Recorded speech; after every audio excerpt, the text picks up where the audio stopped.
gotta love the tone of their speaking voice, don't you? Let's turn it down a bit. Alright, hey everybody, ZAVG Reviews here, back again with another review, and today I am reviewing Animal Crossing Population Growing for the Nintendo GameCube.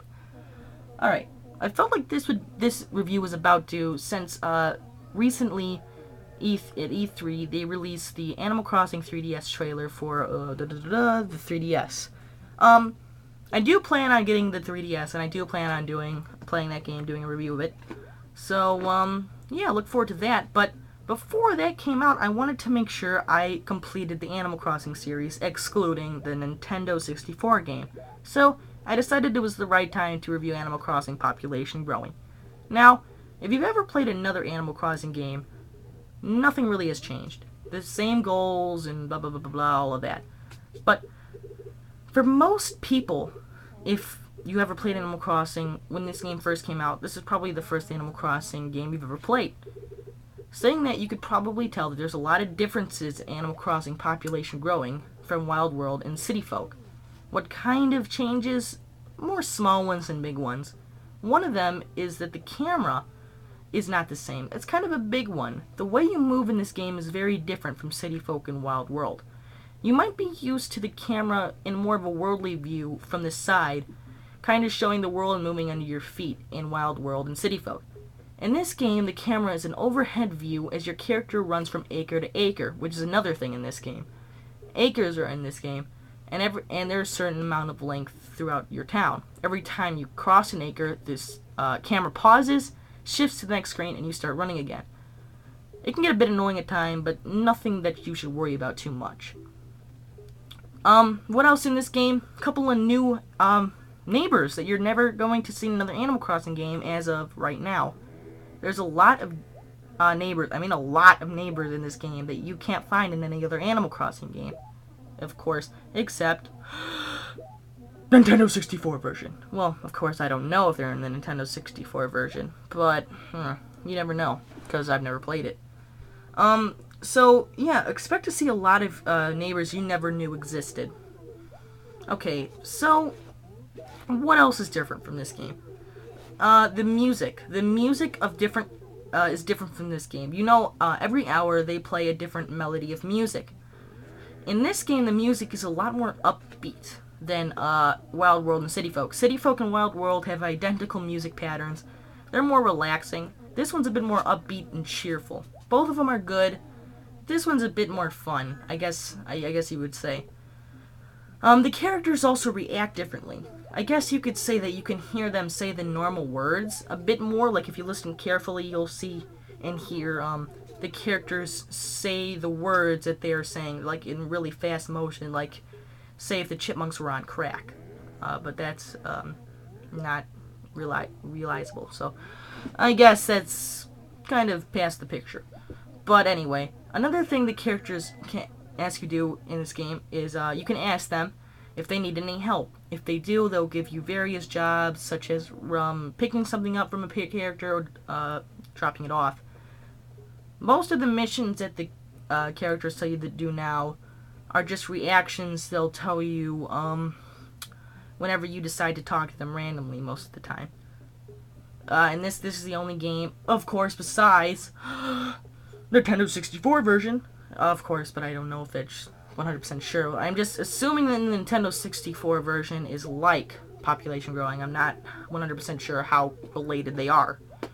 Now, that's about it, to be honest, for the differences. There's a couple different bugs and everything. Another big thing is you can play original NES games on Animal Crossing Population Growing. You cannot do that in any of the other games. You can actually play original NES titles such as Excite Bike and Clu Clu Land, which are the most popular ones. And people have even seen cheats of people playing Super Mario or Donkey Kong on the NES versions.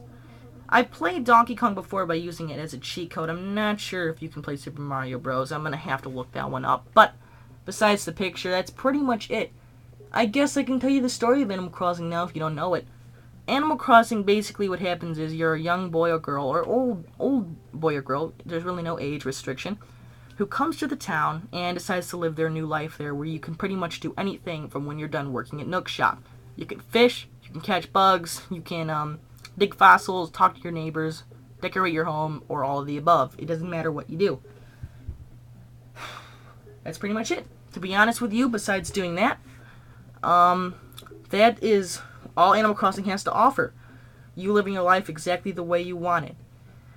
The game never ends, yada yada yada. You know what I'm talking about if you've seen my other reviews. So that's basically it. That's Animal Crossing Population Growing. It's just a game where you walk around and enjoy life as in a video game. I'm going to have to say that this is probably, if not my favorite Animal Crossing game in the series. It's either this or Wild World. This game does include holidays such as City Folk. It basically includes everything from Wild World and City Folk and more, basically.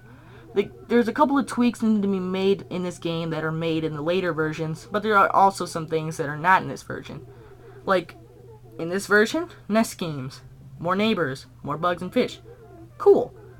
Not in this version. What really gets me going is the pictures. If you played Wild World, you know that if you get to know a person a bit better, they'll give you a picture frame of themselves. This aspect really wants me to get to know the characters in Animal Crossing more. And without this, I really feel like there's no need to get to know the Animal Crossing characters. That's just my opinion. But besides that, this game has a lot to offer. And if you've played any of the Animal Crossing games before, and you haven't played this one, I definitely recommend checking this out up from the other ones where I said, they're kind of alike, I don't know. But this one has a lot of different changes that you'll find amusing, at least for a while, and it's definitely something you're going to have to think about whether you like this one more or Wild World or City Folk more. So that's my review, Population Growing. I'd say this game definitely deserves a 7 out of 10, and whether you've played the Animal Crossing games before it or after it, you've like played Nintendo 64, I definitely recommend checking this game out either way, because it's very different from the other Animal Crossing games. One more thing before I go, guys. I did get a couple of video game recommendations. One from a guy named Jackson Crown, who wanted me to review Super Mario Galaxy 2. Not a bad idea. I've never played the game. I have it. I'm not very much of a Mario Galaxy fan. They're okay. I will play it, and I'll see what I can do. The other one was from my good friend Hardcore DX102, who suggested I review Zelda and the Twilight Princess. Legend of Zelda Twilight Princess. Both very good games. I have actually played Twilight Princess. I'm actually halfway done. I might even do a review of it before I'm done, tell you my opinion on it right now. By the way, Hardcore DX102 has got a fancy new camera to do LPs on, which is very amazing. They're in very high quality. He's a pretty good commentator. I suggest you check him out. So buy it, 7 out of 10. Check it out, and get 3DS when it comes out. That's all. Goodbye, guys.